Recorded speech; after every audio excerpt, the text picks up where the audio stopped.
the book title is When the Chains Fall. Ooh. When we talk about generational trauma, I want us to imagine that those chains are really like linked to our arms. Those are things that we carry with us everywhere we go. By default, sometimes you're born with the chains on your wrist before you even have a say or choice. And so when the chains fall was very symbolic for me because it's not when you break a link.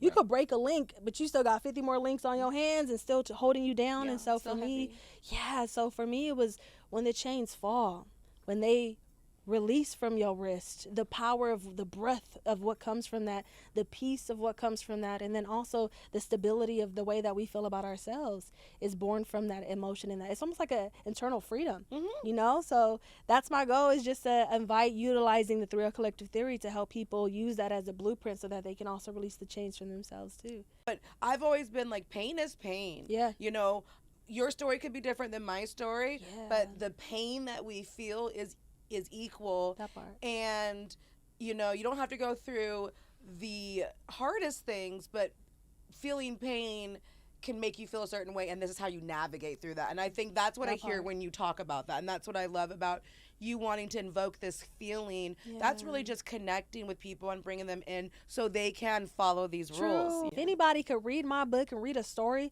and be inspired to maybe have one conversation or process one experience for yourself, in a sense, you drop in chains already from maybe experiences that no one ever asked you about. This brother from Detroit.